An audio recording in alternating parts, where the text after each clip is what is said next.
to that journey that every single time we graduated, this is a woman of modest means. She gave my younger brother and I, whoever was the graduate, $500 in cash. I still don't know where Nano got that money from.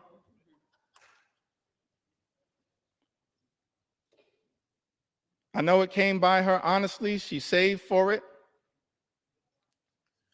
But it was designed to help incentivize her grandchildren to keep going through all of the obstacles. And Mr. Speaker, I made the mistake one day of telling that story, this $500 incentive, in front of my two sons. And they said, "Dad, you've been shortchanging us our entire lives." Access to education is a part of the journey for many of us. Shocking to me that this one aspect, not the only aspect, this one aspect that Thomas Jefferson, the author of the Declaration of Independence, once articulated, the father of the University of Virginia. Ben Franklin, the father of the University of Pennsylvania, others saw an important role for enlightened education as just one path that we as House Democrats are trying to protect, while also making sure that every single hardworking American can get the type of career and technical education if they choose that path to experience the American dream. Mr. Speaker, as I perhaps approach the end of this particular journey,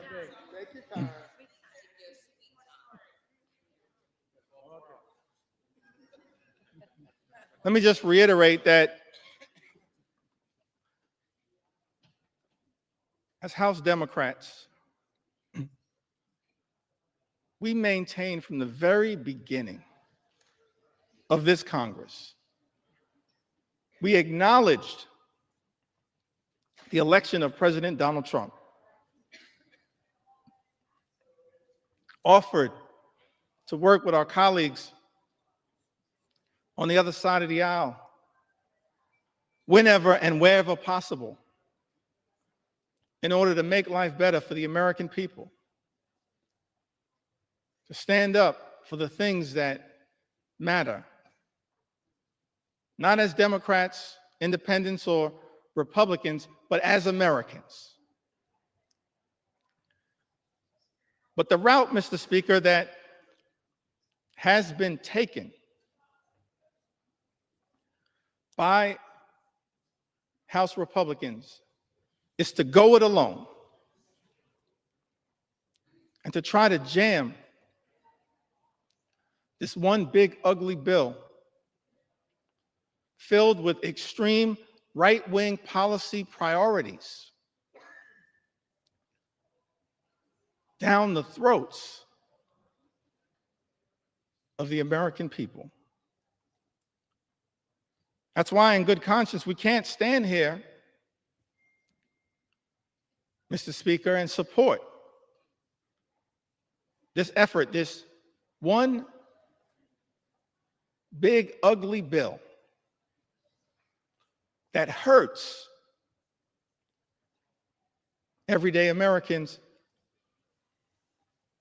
and rewards billionaires with massive tax breaks. America is too expensive.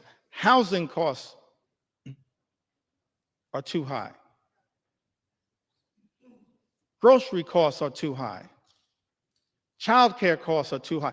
Energy costs are too high. Insurance costs are too high. America is too expensive.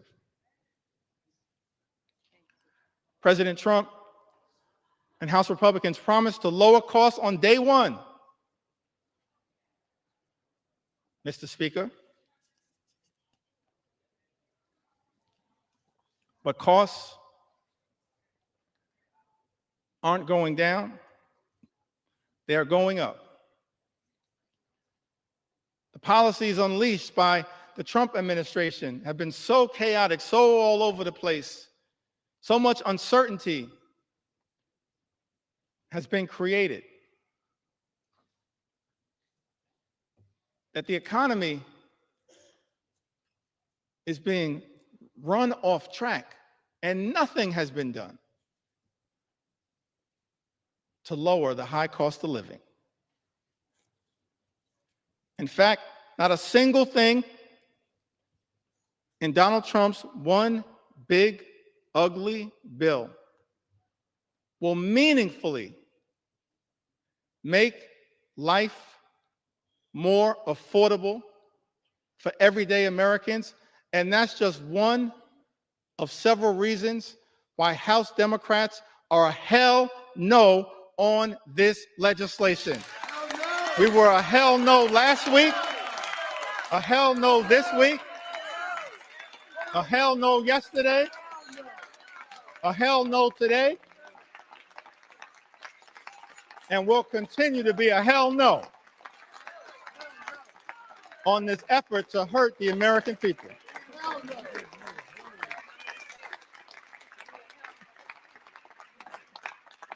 And I note for the record, Mom, hell is in the Bible.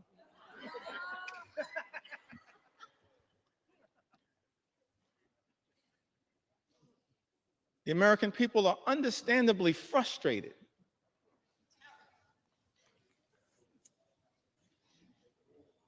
by the high cost of living. Yes, they're frustrated by the unprecedented assault on the American way of life, on our democracy,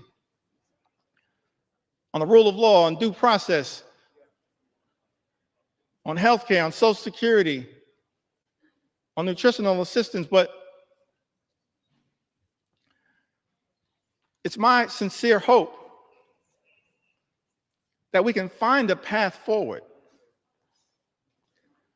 to actually address for the American people some of the underlying sources of their frustration. The fact that people, far too many people, you've heard the stories, Mr. Speaker. And that's just a fraction of the stories that have been shared with us, members of the United States House of Representatives. Just a fraction of the stories that I've been able, on behalf of House Democrats, to enter into the record. They're frustrated by a lot of the things that have gone on in this country since January 20th. I'm frustrated by a lot of what has gone on, disgusted by a lot of what has gone on, Mr. Speaker, in this country since January 20th. We are better than this. But it's also important, one of the things that I hope, Mr. Speaker, we'll be able to address at some point is the source of the underlying frustration. It's a frustration in the comments, in the eloquent words of all of those presidential leaders that I mentioned earlier today, this frustration, this economic frustration. FDR talked about it. Truman talked about it. Kennedy talked about it. Johnson talked about it. Carter talked about it. Clinton talked about it. President Obama talked about it. President Biden talked about it. It's a consistent strand. And while progress has been made in the United States of America, we've come a long way on behalf of working class Americans. There is still a way to go to ensure that in this great country, hardworking American taxpayers don't simply work hard and play by the rules just to survive, barely paycheck to paycheck, but are able to actually thrive. That's the America that we should all commit to work hard towards bringing about. Good paying job, good housing, good health care, good education for your children, and a good retirement. A fair shot at achieving the American Leap. A good retirement, let me reiterate it for the record, that means, Mr. Speaker, that people in this town need to keep their hands off the Social Security and the Medicare of the American people. Keep your hands off Social Security, Medicare, Medicaid, all of the things. Hands off.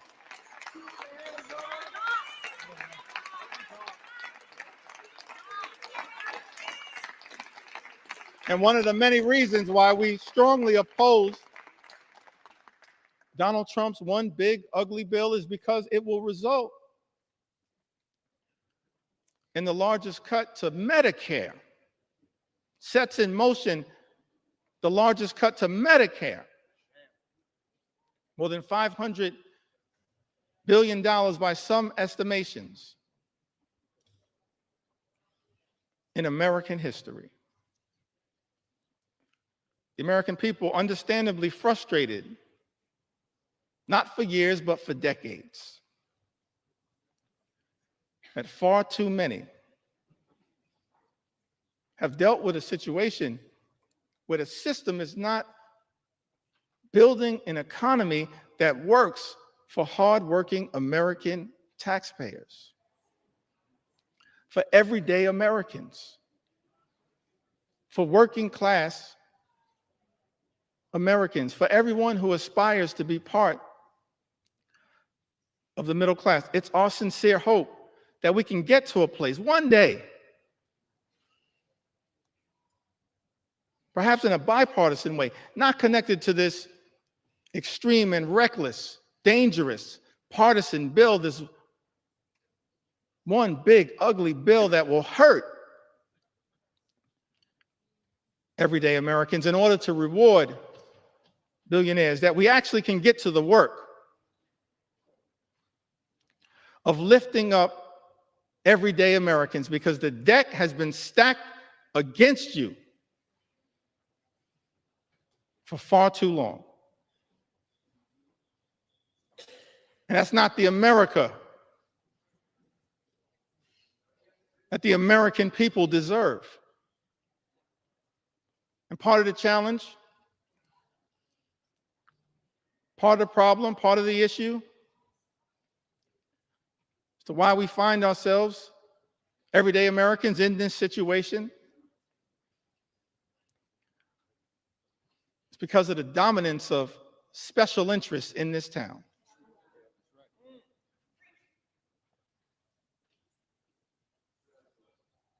And this one big, ugly bill represents a massive giveaway to special interests in this country. And we reject special interests, because our job here in the United States of America, Mr. Speaker, is to protect the public interest at all times, today, tomorrow, always, and forever.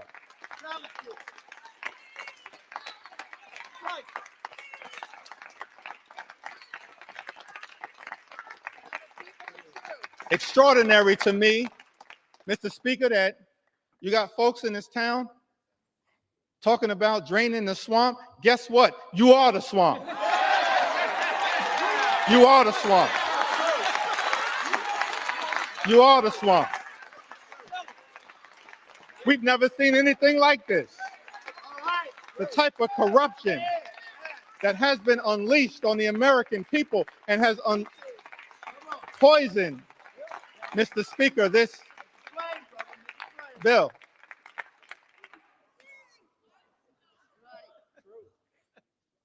See, you're consulting the parliamentarian, I think.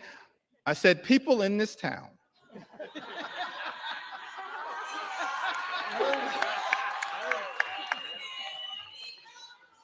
I'm thankful that my grandmother saw fit to have her grandson educated. We've never seen a level, Mr. Speaker, of this type of corruption unleashed on the American people that has made its way into this one big ugly bill. Extraordinary levels of corruption in this town, unleashed on the American people. Corruption on steroids would be an understatement. In terms of what the American people are now being subjected to. So one of the things we look forward to changing in this town, I want to make this commitment, House Democrats. We are committed to making sure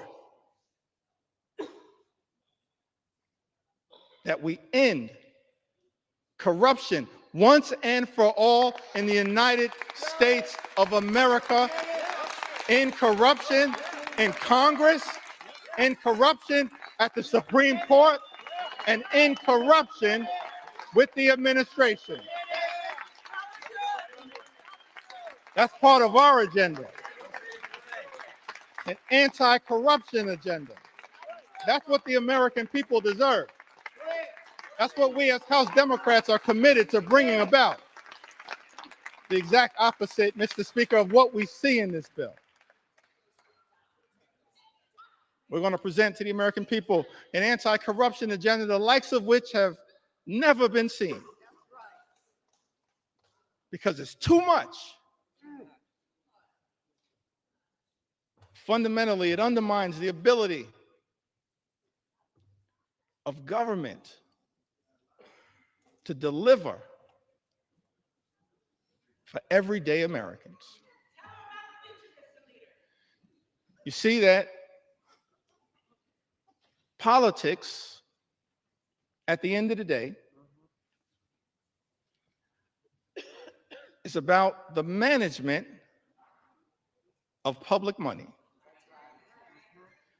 That's why we need everyday Americans to participate in your democracy. Because politics, at the end of the day, is about the management of public money. It's about how taxpayer dollars are going to be managed. And what's extraordinary about this one big ugly bill is that what we see, Mr. Speaker, is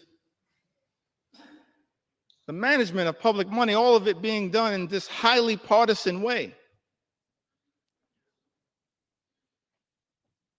It's not designed to serve the best interest of the American people. It's being managed, Mr. Speaker, in this GOP tax scam, this disgusting abomination, this one big ugly bill. The management of taxpayer money being misused and abused. to hurt everyday Americans in order to reward billionaires with massive tax breaks. That's a dereliction of duty, mismanagement of public money. It's an abuse of the privilege that all of us as members of the United States Congress have. And so one of our promises to the American people as we look toward the future, we will always be stewards of your money to make sure that we are allocating taxpayer dollars in a way designed to lift up the American people, not tear the American people down. That's the type of Congress that the American people deserve. The public interest over special interest. The public interest over special interest. The public interest over special interest. That's one of our promises to the American people. And we're going to work hard to earn your trust as we move forward and look toward the future. I mentioned earlier in my remarks that I wanted to talk a little bit about faith.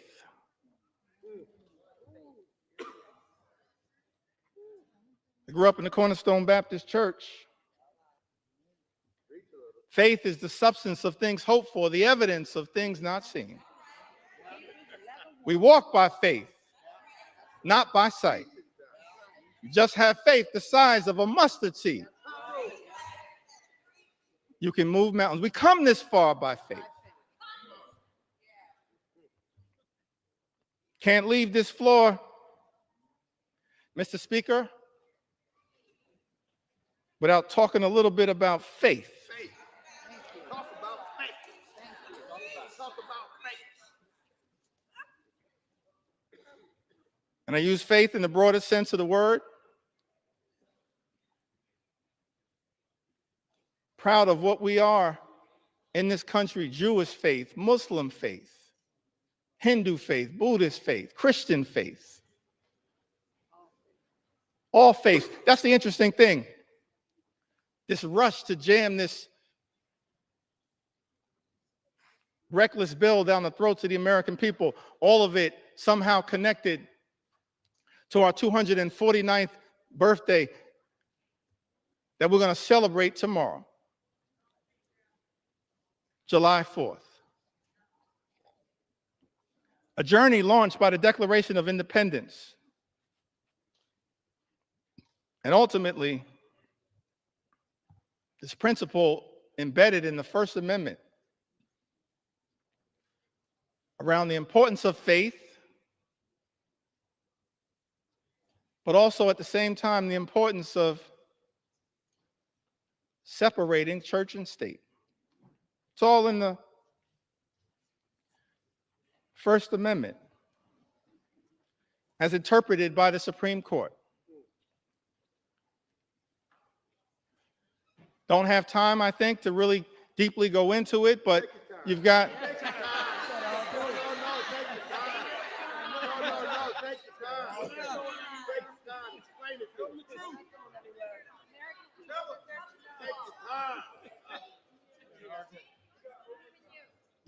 You've got the Establishment Clause and you got the Free Exercise Clause. Framers of this country recognize the importance of faith, our journey of religion. I'm proud of my Christian faith, but I also recognize the importance of the plurality of all of us, men and women of faith, different religions, and also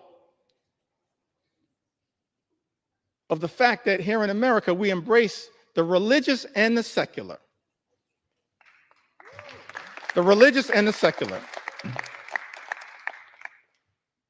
But on this question of faith, I alluded to it a little earlier. Seems to me that the Gospels, that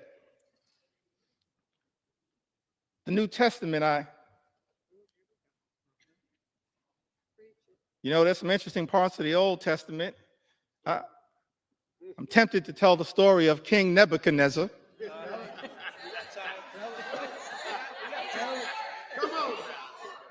Mr. Speaker, a lot of parallels to what's going on right now. But I'm gonna focus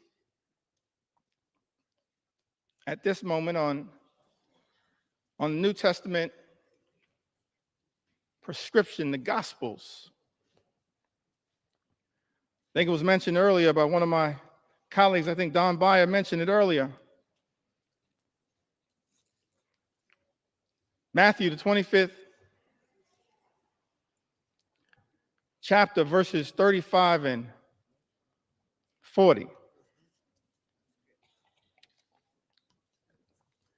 I think it's important that at this time, in this moment, in this debate, before I leave the floor of the House of Representatives, that this scripture be entered into the congressional record. For I was hungry, and you gave me something to eat. I was thirsty, and you gave me something to drink. I was a stranger, and you invited me in. A stranger, and you invited me in. E pluribus unum, out of many, one. I needed clothes, and you clothed me. I was sick. I had medical problems.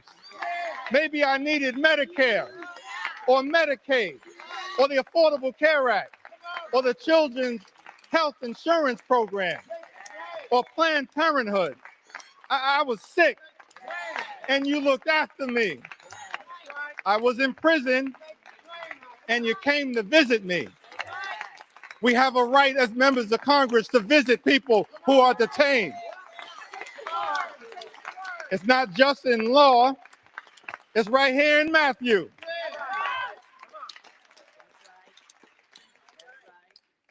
Then the righteous will answer him, Lord, when did we see you hungry and feed you? Or thirsty and give you something to drink? When did we see you a stranger and invite you in? Or needing clothes and clothe you? When did we see you sick or in prison and go to visit you? And of course, the reply from Jesus, truly, I tell you, whatever you did, whatever you did for one of the least of these brothers and sisters of mine, you did for me. That's what we should be doing here in the United States House of Representatives. Our job is to stand up for the poor, the sick, and the afflicted, the least, the lost, and the left behind, everyday American. That's what Matthew teaches us. And that's not what's happening in this one big ugly bill. That's not consistent with what my faith teaches me.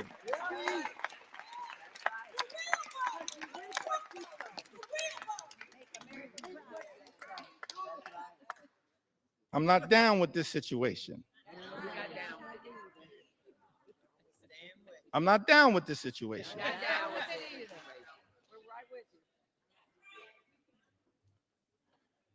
Well, you got some folks in this town. They go to church.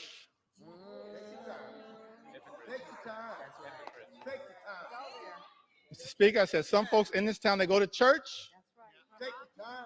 and I'm not questioning anybody's faith. I'm just making an observation. Yeah. Got some folks in this town, they go to church and they pray on Sunday. P-R-A-Y. Say it. Say the truth. And then they come to Congress and pray P-R-E-Y on the American people. I'm not down with that kind of faith. That ain't my faith. That's not our faith. That's not the faith that comes out of the gospel. I can't find that kind of faith in Matthew 25 and 35. I can't find that kind of faith. But I do see something else. Tell us what you see. Tell us what you see. Can I talk about it for a moment? Talk about it.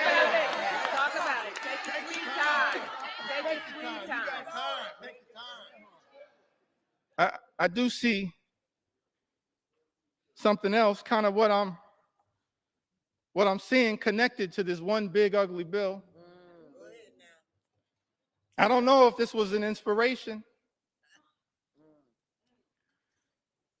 to this extraordinary assault on the American people, this corrupt piece of legislation.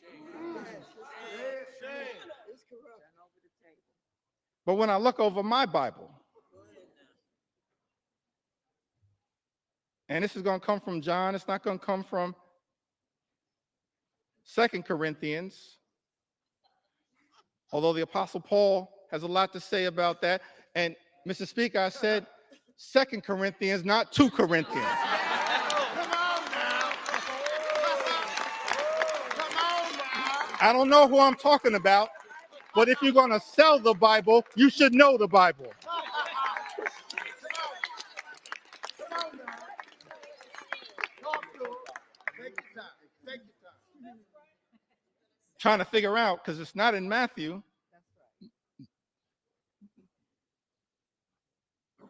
25, 35 to 40, but I did see something in John.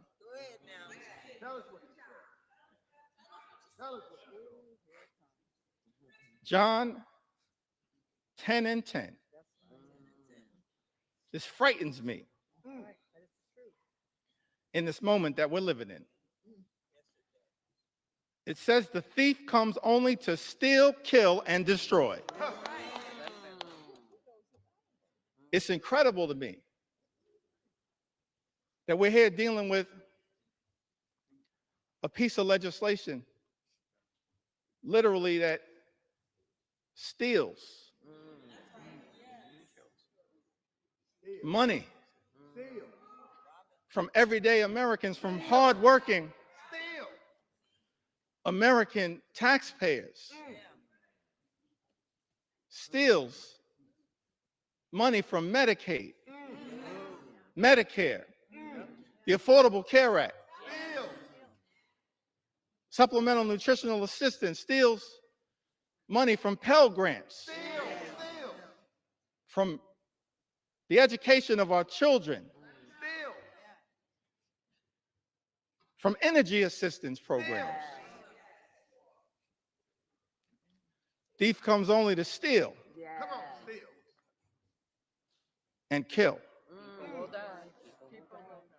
I don't say this lightly, Mr. Speaker, but we stand behind this point.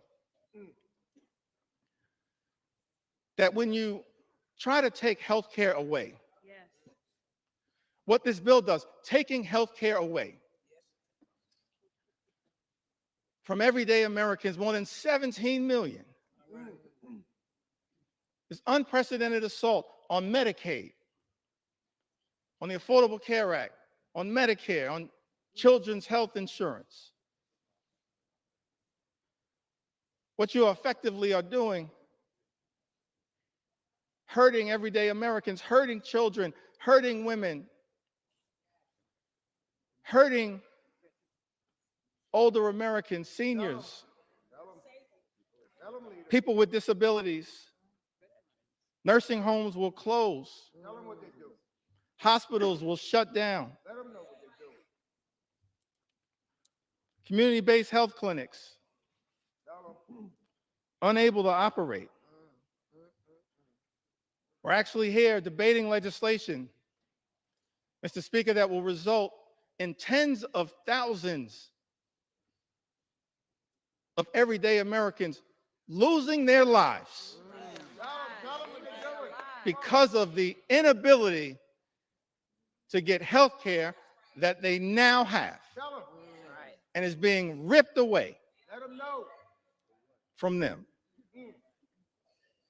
John 10:10, the thief comes only to steal Steal.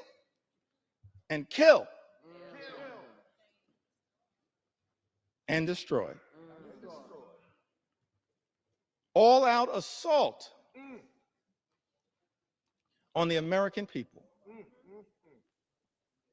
All-out assault on health care, the economy, Social Security, Medicare, Medicaid, nutritional assistance, veterans, farmers, law-abiding immigrant families, small business Tell them. owners. All of the things that we've spent some time on this House floor talking about, that this bill is trying to destroy. Destroy the American way of life. Make it plain. Can't find anything in the Bible in the New Testament, certainly not in Matthew 25 and 35. Matthew 25, the 35th chapter, and all the way through the 40th verse, but somehow I happened upon John 10:10. And thinking about this one big ugly bill. The thief comes only to steal, kill, and destroy. But America is a resilient nation. We're an exceptional nation. We're a strong nation. We've been through turbulence, trials, and tribulations. And we always somehow have found a way to make it through. Because of the resilience, Mr. Speaker, of the American people. So whatever happens today as it relates to this one big ugly bill, if my Republican colleagues decide that once again, Mr. Speaker, you're simply going to make the decision to serve as a reckless rubber stamp of President Trump's extreme agenda, I still have faith in the United States of America.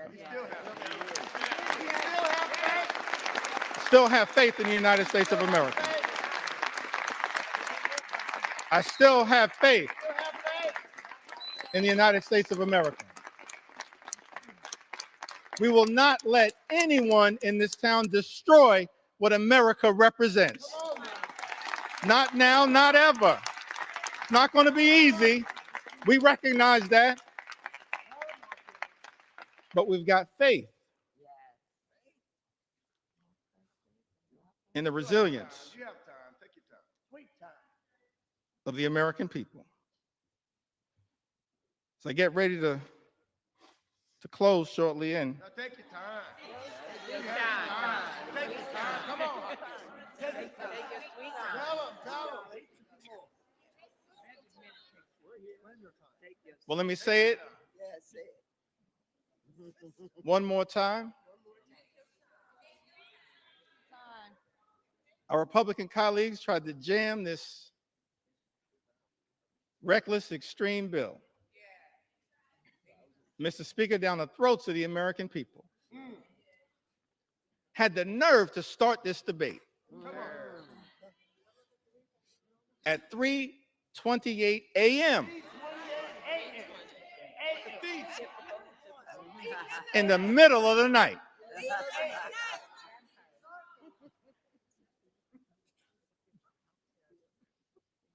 But we made clear that we were going to expose all of the things that are being done to harm the American people. Yeah, that's right. Tell 'em. Not in the dark of night, but in the light of day.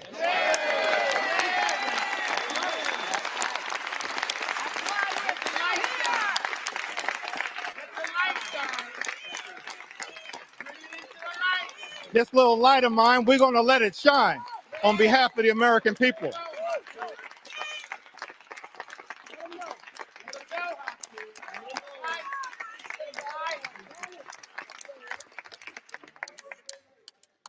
Incredible to me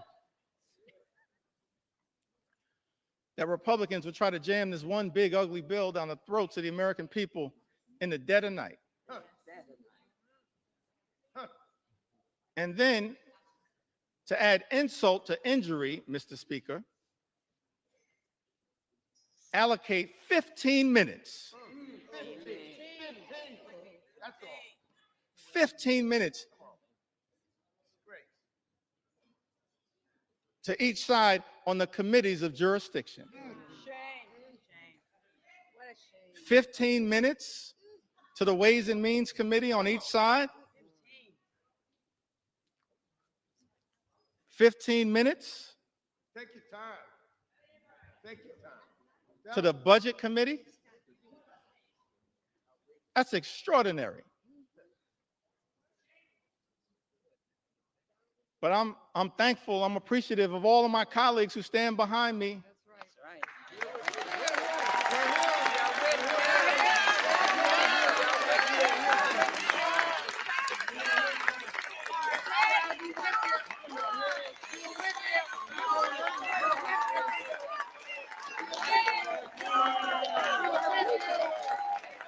I'm thankful.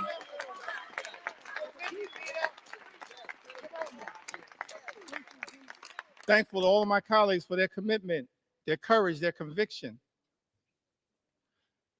standing up on behalf of the American people to deliver, hopefully, what is a message of concern, but also a message of hope. Come on. That's right. Oh, We got to fight a lot of battles on behalf of the American people. It's not over. Fighting a lot of battles on behalf of the American people. This is just one of them. this one. But we wanted to make sure that the American people had an opportunity to fully and more completely understand, in the light of day, just how damaging In the light. this one big ugly bill will be to the American people. And I plead with my colleagues on the other side of the aisle, Mr. Speaker. I really plead with my colleagues, inspired by some of the framers of the Constitution, the great scholars, the great thinkers, conceived of this incredible journey that we've been on Yeah. in the United States of America, creating separate and co-equal branches of government,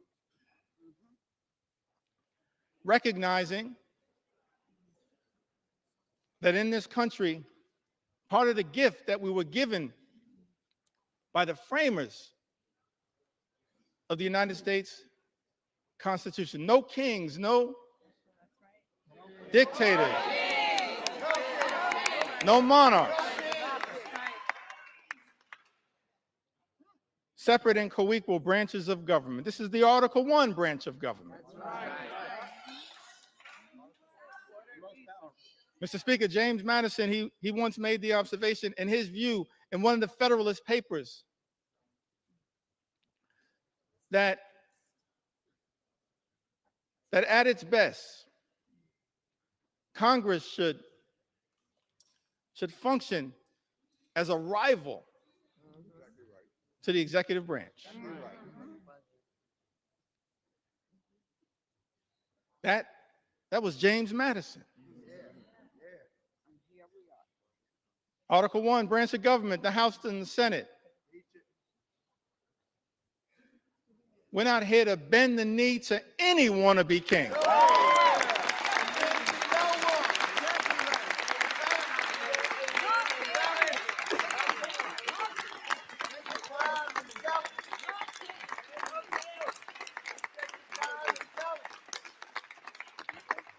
Mr. Speaker, we're not here to bend the knee to any wannabe king. We're here to be a rival to the executive branch in the best spirits of the House of Representatives. To push back against an out-of-control executive branch. That's the framers' vision. I said that's the framers' vision. That's what they said. The framers' vision. And so as we prepare to take this consequential vote, Mr. Speaker, I just urge many of my colleagues Take your time. Take your time. in government, my colleagues on the other side of the aisle,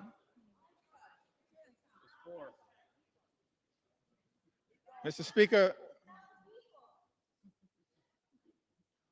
we don't work for President Trump. That's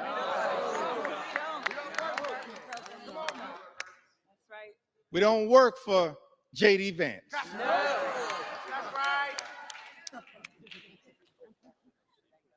We don't work for Elon Musk. That's right.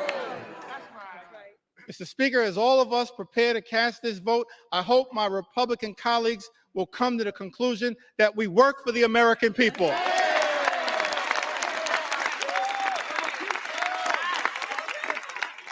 We work for the American people.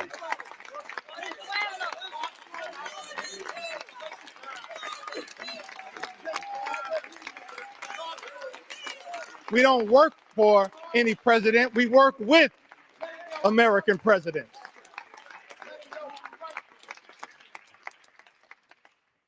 We work for the American people. So it's my hope that as you evaluate this bill, all of the harm that is being unleashed on the American people, ripping health care away from more than 17 million Americans, effectively ending Medicaid as we know it, shutting down hospitals, including in rural America, in districts, Mr. Speaker, that my colleagues on the other side of the aisle represent. That's right. They're people. Nursing homes closing. 1 in 4 nursing homes, Mr. Speaker, will close as a result of the attack on Medicaid and Donald Trump's one big ugly bill. Mr. Speaker, this is extraordinary. This assault on everyday Americans, assault on children, veterans, seniors, people with disabilities. It's incredible to me. All of this in this one big ugly bill. Take your time. Ripping food away from children, literally ripping food out of the mouths of hungry children, hungry veterans, and hungry seniors. Mr. Speaker, that's not America. We're better than that.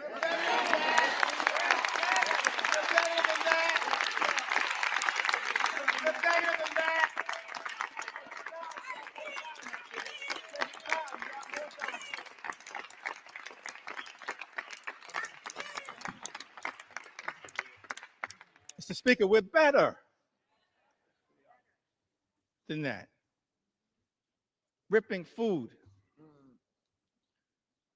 out of the mouths of vulnerable Americans. That's extraordinary. that that's what we're doing. Extraordinary. And all of this is being done. This unprecedented assault on everyday Americans is being unleashed on the American people. Mr. Speaker, on the most vulnerable amongst us. All of this is being done to provide massive tax breaks to billionaire donors. Shame on this institution if this bill passes. That's not America. We're better than this. We are better. We are better.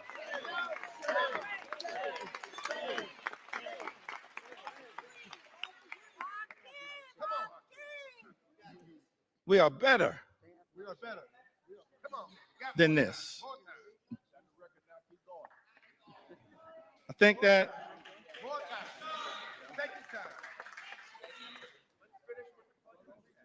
as we prepare to vote on this one big ugly bill, tough time for people in the United States of America. It's extraordinary extremism unleashed on the American people. Mr. Speaker, my colleagues on the other side of the aisle promised to address the high cost of living. Nothing in this bill will meaningfully lower the high cost of living in the United States of America. Nothing. It's incredible to me. All of the promises that were made by some people in this town. That the top priority was going to be to lower the high cost of living in the United States of America. And then, all of last year, ran away from Project 2025. Come on. Come on. Acted like it didn't exist. And then, Mr. Speaker, people come to town, they're in the majority now, and every single part of the extremism that we've seen unleashed on the American people is connected to Project 2025.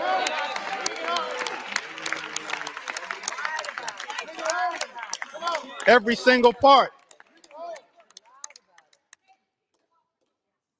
But here's why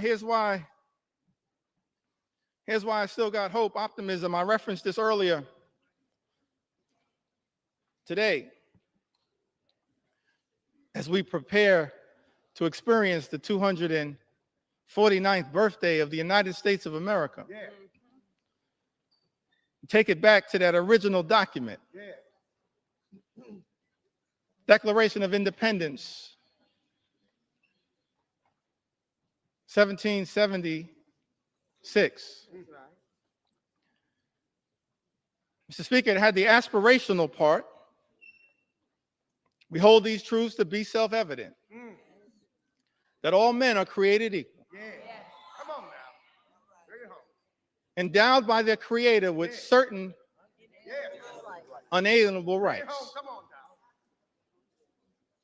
That among these are life, liberty, and the pursuit of happiness. Come on. That's the aspirational part of the Declaration of Independence. And as House Democrats, we're committed, no matter what it takes, to bring that about. Imagine in America where everyone who works hard and plays by the rules can live the good life, afford to live the good life. Good paying jobs, good housing, good health care, good education for your children, and a good retirement. That's what House Democrats are fighting for. That's the aspirational part of the Declaration of Independence, to bring that to life, the pursuit of happiness. That's the aspirational part. But then when you look at that Declaration of independence, the second part of it, it reads like an indictment against an out-of-control king.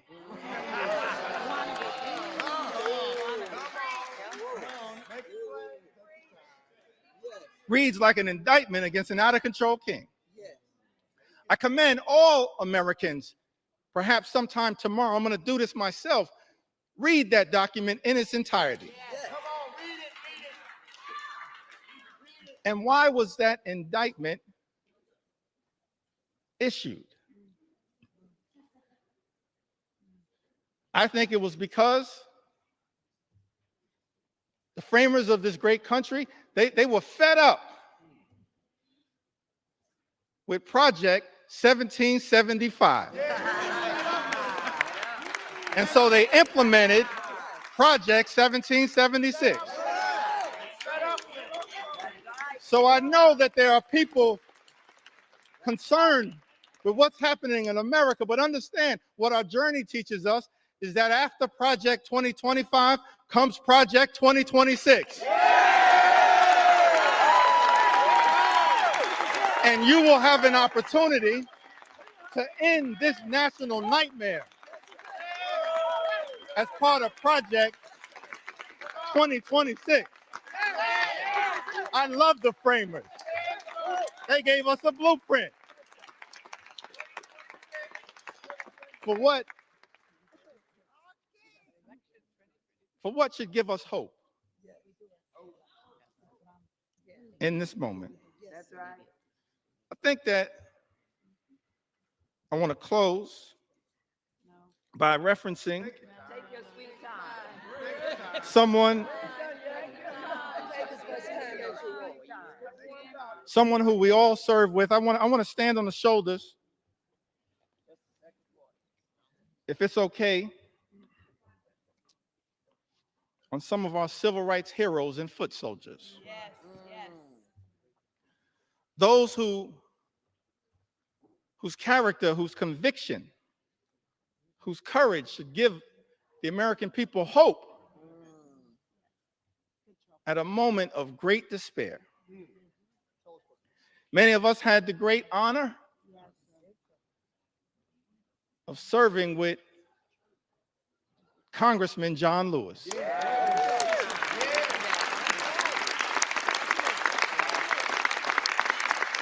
The great honor,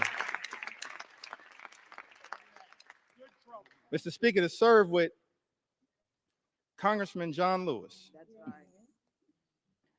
And I came across something that John Lewis said in June of 2028, that hopefully, no matter what the outcome of this vote, will give people some hope. Great John Lewis said, "Do not get lost in a sea of despair. Be hopeful. Be optimistic. Our struggle is not the struggle of a day, a week, a month, or a year. It is the struggle of a lifetime." That's our struggle. No matter what, Mr. Speaker, you decide to do today, that's our struggle. Standing on the shoulders of John Lewis, that's our struggle. Never ever be afraid to make some noise and get into good trouble. Good trouble. Good trouble. Necessary trouble. Standing on the shoulders of giants. John Lewis would often talk to us about his admiration for Dr. Martin Luther King Jr. Dr. King, who would refer to John Lewis as the boy from Troy. The boy from Troy. Now, what's interesting to me, that civil rights movement, we can learn a lot from it. Started December of 1955. And Rosa Parks sat down on that bus so that all of us could have the courage to stand up. That's right. Wasn't an easy struggle. All the odds were stacked against these civil rights heroes and foot soldiers. And during the early days of the movement, a difficult part of the movement, Dr. King, after they've been targeted, arrested, beaten, harassed by the authorities,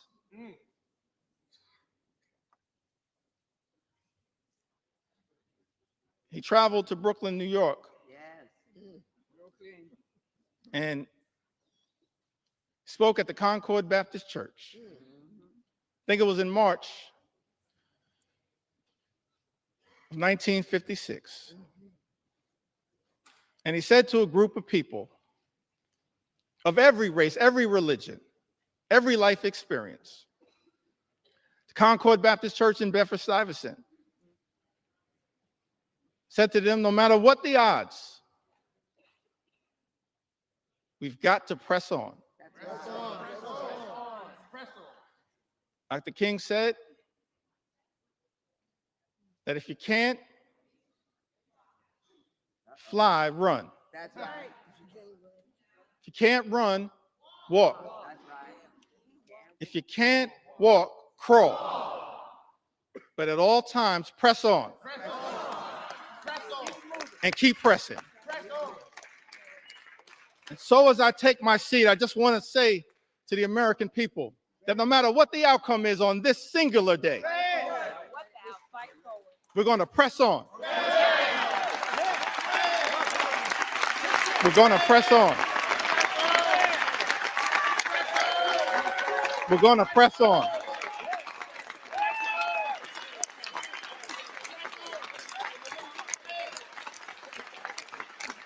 We're going to press on for our children, press on for our seniors, press on for our veterans, press on for our unions, press on for our farmers, press on for our dreamers, press on for working class Americans, press on for the middle class, press on for all who aspire to be part of the middle class, press on for the poor, press on for the sick, press on for the afflicted, press on for the least, press on for the lost, press on for the left behind, press on for the rule of law, press on for the American way of life, press on for democracy. We're going to press on until victory is won. I yield back.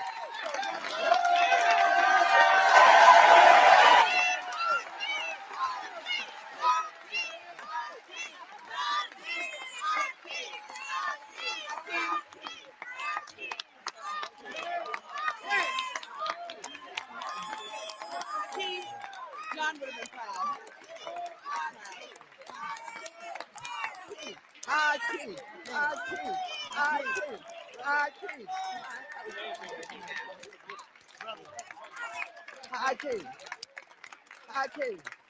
Hakeem. Awesome job. Thank you. That's us. Thanks. Did he do it?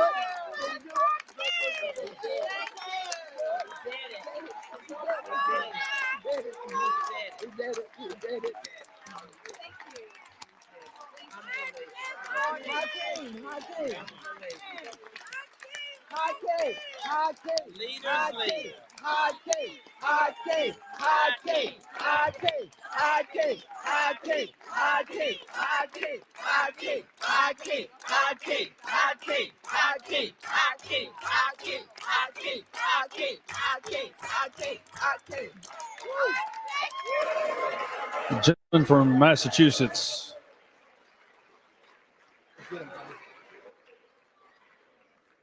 You don't need to take an hour. This gentleman from Eight Massachusetts. hours. Gentleman from I think it's, Massachusetts. Mr. Speaker, I think it's fair to say the leader has done his part.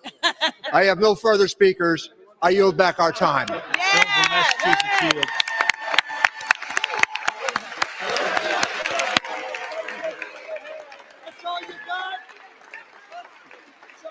Gentleman from Missouri is recognized for 1 minute. You have 2 minutes remaining. Mr. Mr. Speaker, could we have order? The House will be in order.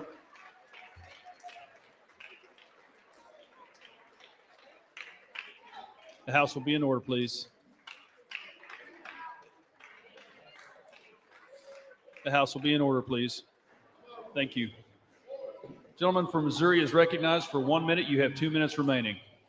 Wow, Mr. Speaker, we have stood in this chamber for over 8 hours listening to a lot of words, a lot of comments, a lot of inaccurate statements. And where I come from, could we have order? Gentlemen, the House will be in order. The House will be in order. The House will be in order, please. The House will be in order. Thank you. Gentleman from Missouri is recognized. Mr. Speaker, I come from the show me state. And what we just heard can be defined in one word.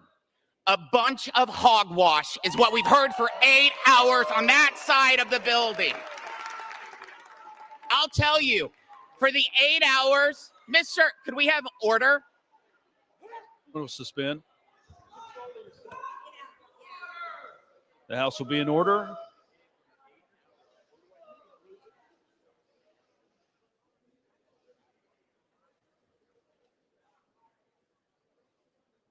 Thank you.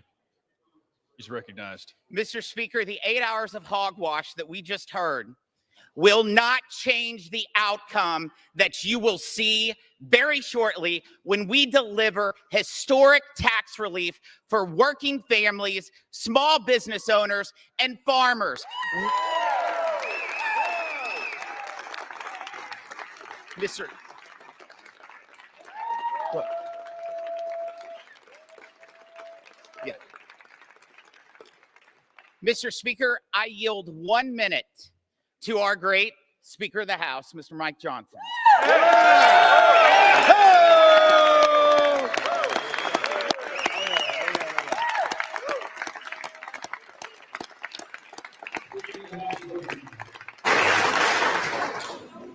I thank the gentleman from Missouri. I thank you, Mr. Speaker.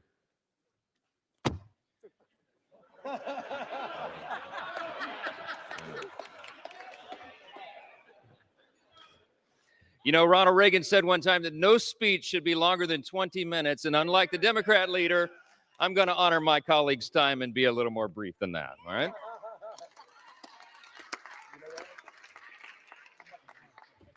I just want to say something that many of us learned when we were children. We were taught, you know, it takes a lot longer to build a lie than to tell the simple truth.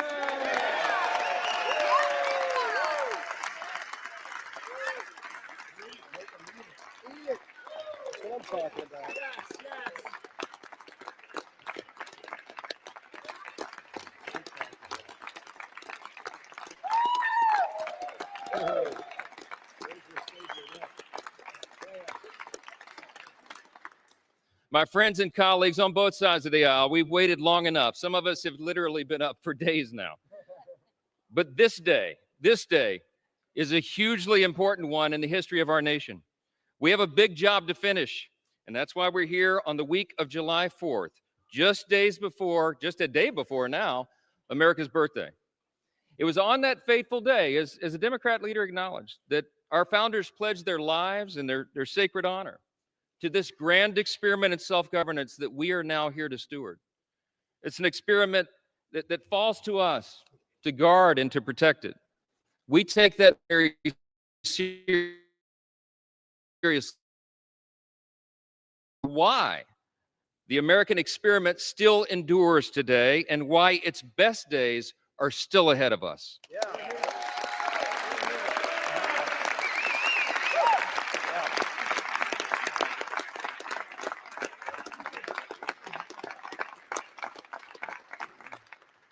Mr. Speaker, with one big, beautiful bill, we are going to make this country stronger, safer, and more prosperous than ever before.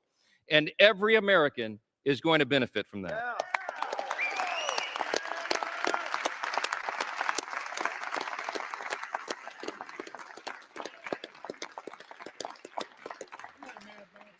Today, we are laying a key cornerstone of America's new golden age. Now, listen, we have a few words of gratitude first. Scripture's been cited a lot this morning, I think mostly out of context, but what I will say, one thing that we know about Scripture is that we're supposed to give honor where honor is due, and that's what we do on this side of the aisle. I want to thank every single member of the House Republican Conference for their pouring their time and their heart and their expertise and experience into this process. I want to thank all of our amazing staff members, all of them. Yes.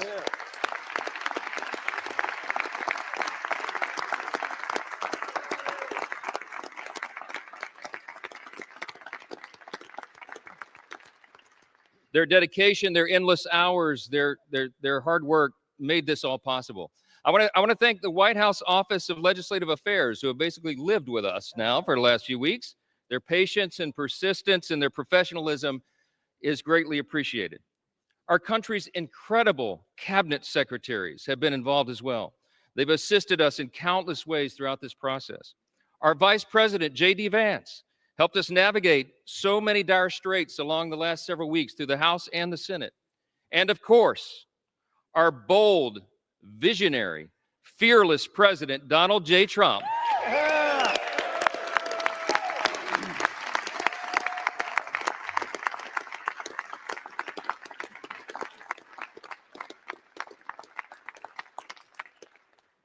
President Trump is the creator and the champion of the America First agenda. We will deliver upon that today. We come a long way. We began this process really about 15 months ago. We had a sense and we believed that we would have unified government. We would have this moment where the Republican Party would be given control of the White House and the Senate and the House. And we determined to ourselves that we would not waste that historic opportunity. We've had spirited debates, we've had months of deliberation, and now we are finally ready to fulfill our promise to the American people. That's what we are doing today. Now, look, before I respond to the allegations from across the chamber, I just want to take us back to a day that most of us will remember so very fondly for the rest of our lives, and that's November 5th of 2024. That was Election Day, a fateful one for America. The reason that was so important, the reason it was such a turn in history is because the American people spoke with unmistakable clarity. We sensed it as we were all out campaigning. We saw that there would be a demographic shift in America, and that is exactly what the election yielded. We, in our party, had a record number of Black and African American voters come to the Republican Party. We had a record number of Hispanic and Latino voters come to the Republican Party, a record number of Jewish voters and union workers and suburban women and urban voters. They came out in record numbers to join the Republican Party and the America First agenda with President Trump.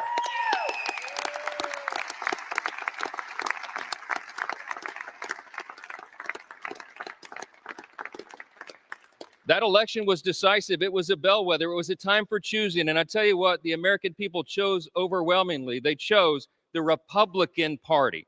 And the reason they did that, they didn't come hesitantly. They came with hopeful anticipation. You know why? Because this is not your father's Democratic Party, okay? They went so far, full speed to the far left. And their radical, woke, progressive agenda, that nonsense that they tried to push on the people, was rejected by the people. Yeah.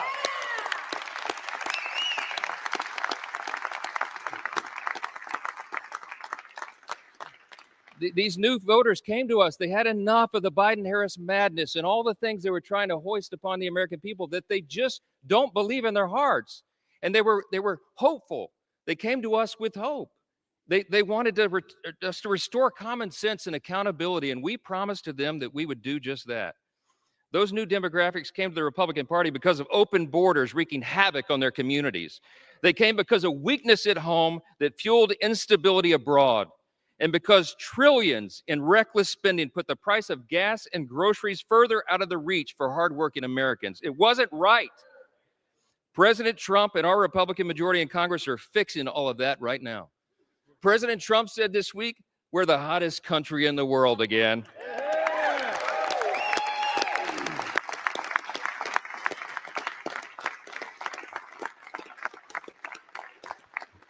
My friends, that is an objective truth. Hey, listen, how about all the wins for the president and this party? Here's just a sample from the last 2 weeks. The headline today will be the one big beautiful bill passes the Congress, okay?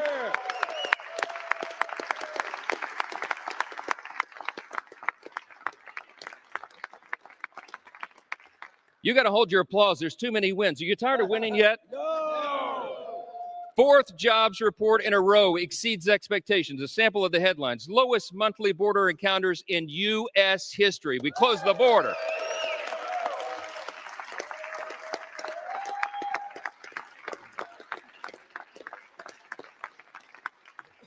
Last couple of days, a new trade deal with Vietnam and all the countries of the world around the world lining up for that. UPenn agrees to ban biological men from women's sports.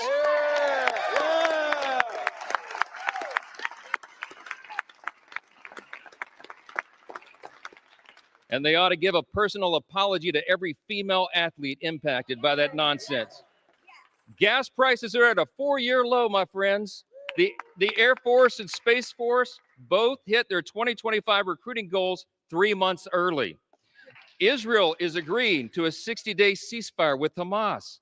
Successful strike on Iranian nuclear sites handles that problem. That's exactly right.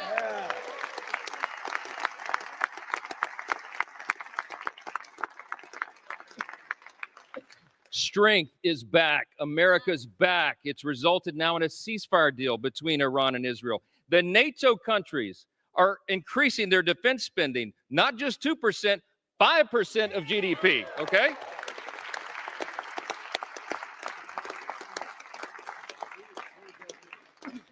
The president got in charge and got a Rwanda-Congo peace deal. The Supreme Court ended nationwide injunctions. How about that?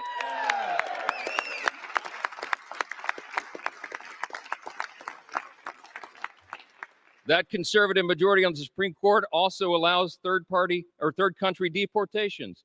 We've had a record high stock market, and we're signing a China trade deal. That's just the last 2 weeks. The last 2 weeks.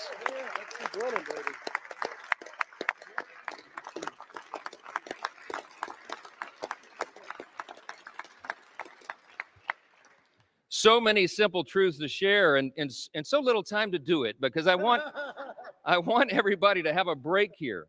But I just want to say this. It's really nice to hear my Democrat colleagues suddenly take an interest in working Americans again. Did you pick up on that theme today? Let's be clear. Working Americans stopped trusting Democrats a long time ago. That is a fact. They're looking to this side of the chamber. They're looking to the Republican Party and our principles to deliver the relief and the reform that they have long demanded and they most certainly deserve. This big, beautiful bill fulfills all the promises of the America First agenda. It is the people's bill. It is made for and shaped by the most diverse coalition of American voters in American history.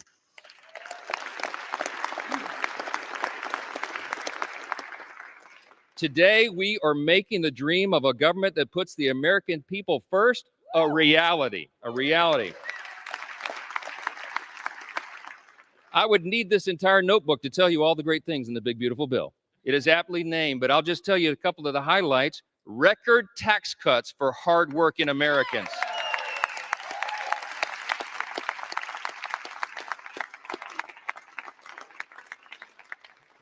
Historic savings at the same time to end reckless spending. We got energy dominance coming back to power our future. We have a secure border to protect American families. We have a strong military to restore peace through strength. And we have a government that is now accountable and responsive to the people once again. That's what we're delivering.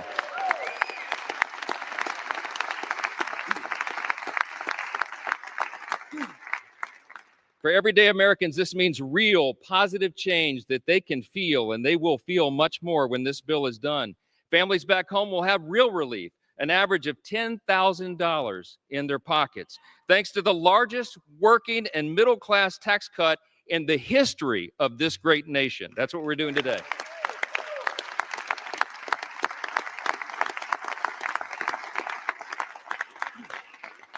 You got hardworking Americans like our waiters and our bellhops and our hairstylists. They're going to keep 100% of their tips and overtime pay. That is money they earned. It does not belong to the government. It belongs to them, and they deserve to keep it.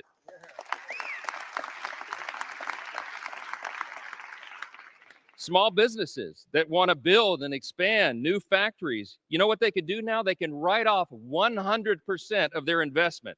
That will have us a lot more building.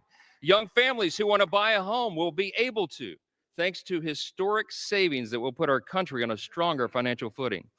Pregnant women, children, seniors, single mothers, the disabled, and the low-income Americans among us receiving Medicaid and SNAP will have the peace of mind of knowing that we've made these safety nets stronger with our reforms.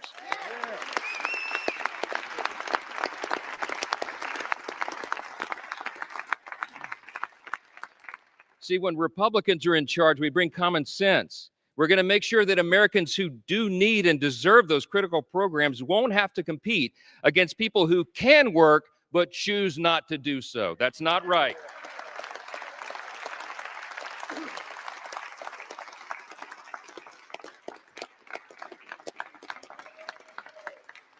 This bill is going to put fairness back in the system. We are returning to common sense. We're returning to what is good and decent that people know in their hearts, and that's why they support it. More Americans will be working, volunteering, and serving their communities because modest, common sense work requirements will restore dignity and purpose to those on taxpayer-funded benefits.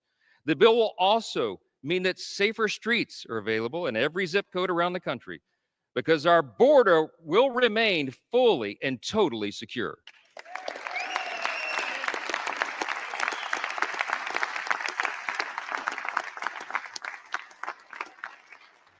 The Republican Party stands for law and order, and this is the side that stands with law enforcement, the brave men and women who are on the front line.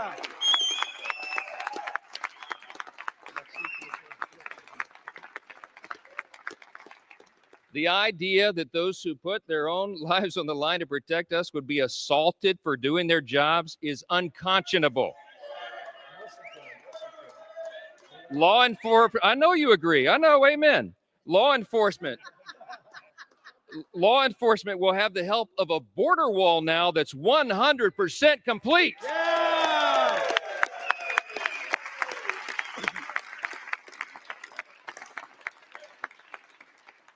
Our immigration enforcement officers will get a boost from more manpower and resources and detention space so that detained illegal aliens are not released back into the streets like they were for the last 4 years.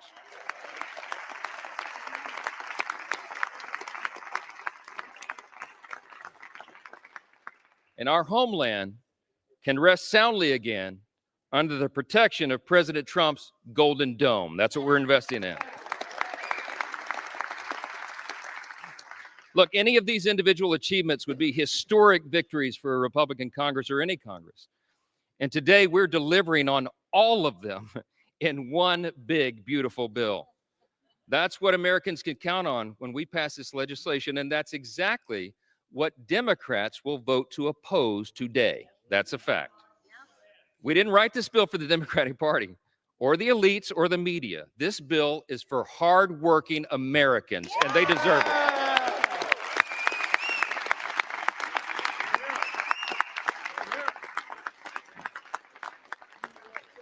I'm gonna just say this as plainly as I can. This is a simple truth. If you're for a secure border, safer communities, and a strong military, this bill is for you. If you're for common sense fiscal responsibility and reducing the deficit, this bill is for you.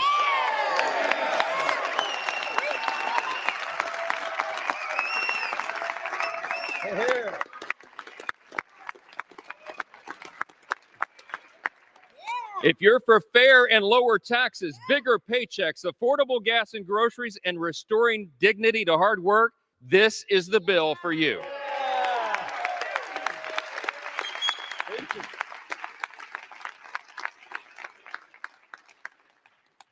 It makes no difference whether our colleagues on the across the chamber speak for 25 minutes or 25 hours.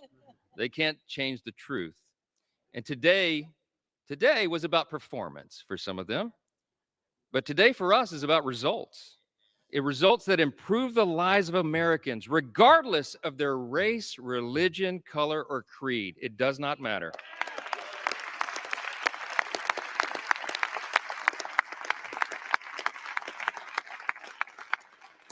I tell you what, Ronald Reagan used to remind us you can always trust the American people, and we do trust the American people, and they can discern the difference. What they saw on display here today is that Democrats deliver performances and Republicans deliver results.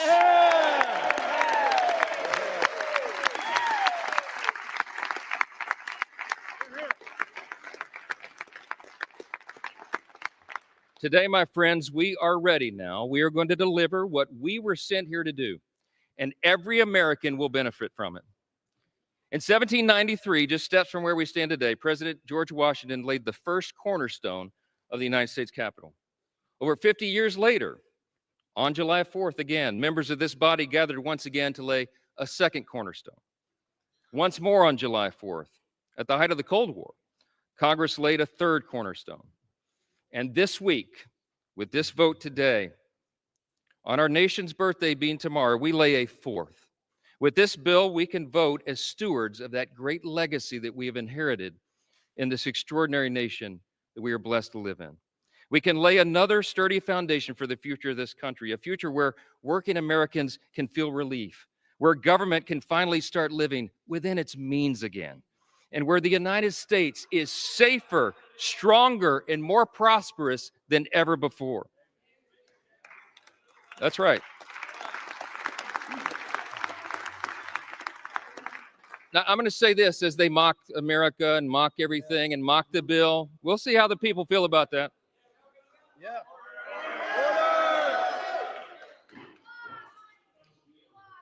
So listen, seriously, as friends and colleagues, really, across the aisle, what we celebrate tomorrow is the nation's birthday. Let's put the politics aside for a minute, and let's reflect on our blessings. No kidding, really. Tomorrow is the 249th birthday of our nation, and that's right.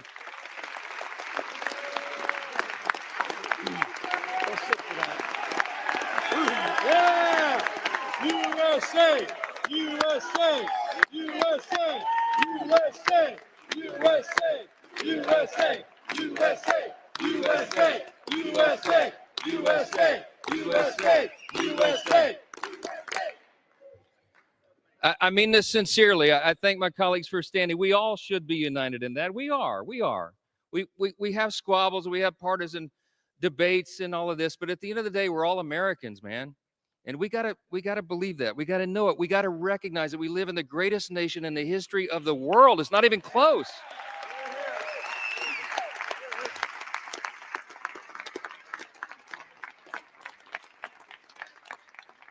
My friends and colleagues, we are so blessed. We should not take it for granted. We live in the most free, the most successful, the most powerful, the most benevolent nation that has ever been on the face of the earth. And there's a reason for that. The reason that we are the greatest nation is because we were built on the ultimate foundation. And the bold declaration that my friend Hakeem Jeffries articulated earlier is true. We unite under that. The bold declaration that we do hold these truths to be self-evident. What is a self-evident truth? It's something that's obvious. We hold these truths to be self-evident that all men are created equal. It does not say born equal. It says created equal. And that it is our Creator, yes. It is our Creator that gives us our rights. See, the powerful thing about that is we're the first nation in the history of the world that acknowledged that our rights do not derive from government. They come from God Himself.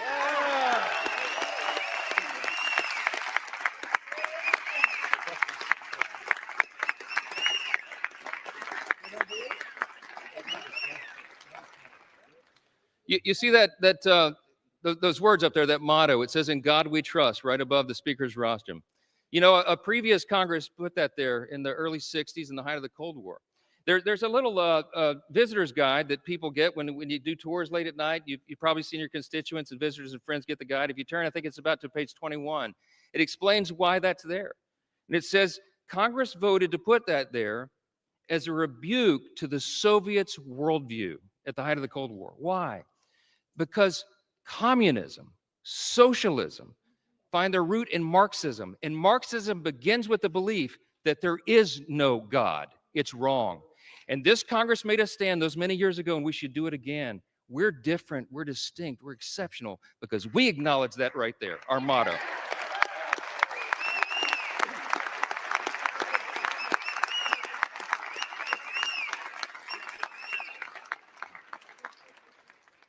It doesn't say in government we trust. It says in God we trust. And we better remember that.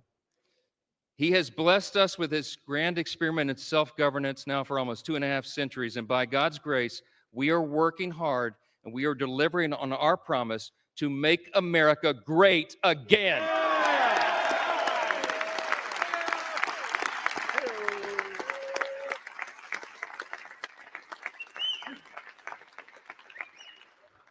This is without a doubt the most important vote of this Congress, and I think this may be the most important vote that any of us take in our entire lifetimes.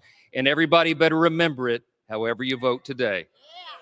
My friends, the President of the United States is waiting with his pen.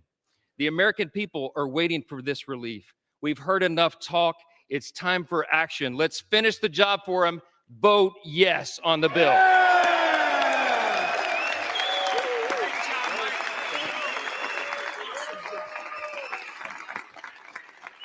With that, I yield back.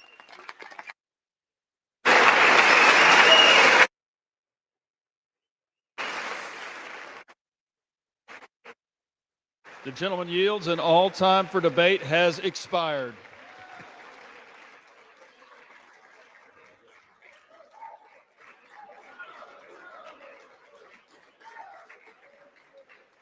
Pursuant to House Resolution 566, the previous question is ordered.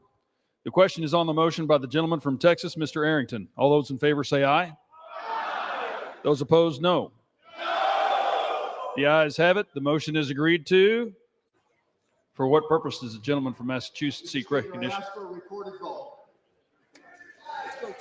Vote is requested. Those favoring a recorded vote will rise. A sufficient number having risen, a recorded vote is ordered. Members will record their votes by electronic device. This will be a 15-minute vote.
Members voted.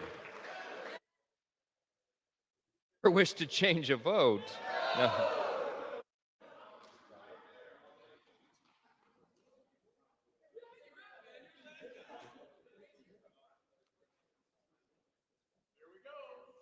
On this vote, the yeas are 218, the nays are 214. The motion is adopted.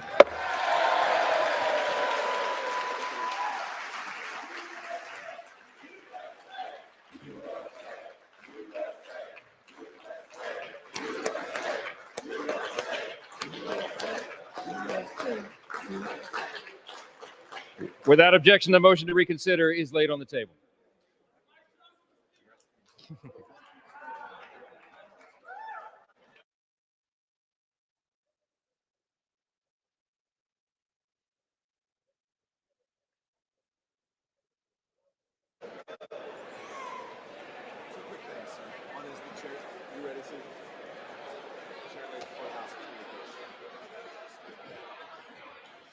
You ready? The chair lays before the House a communication. The Honorable Speaker, House of Representatives, sir, pursuant to the permission granted in Clause 2H of Rule 2 of the Rules of the U.S. House of Representatives, the clerk received the following message from the Secretary of the Senate on June 27, 2025 at 3:36 p.m. that the Senate passed Senate 98, Senate 257, that the Senate agreed to relative to the death of Frederick W. Smith, Senate Resolution 308, Appointments, Board of Visitors of the U.S. Military Academy.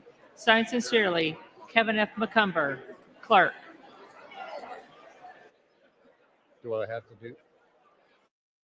To Clause 13 of Rule 1, the House stands adjourned until 10 a.m. on Monday, July 7, 2025.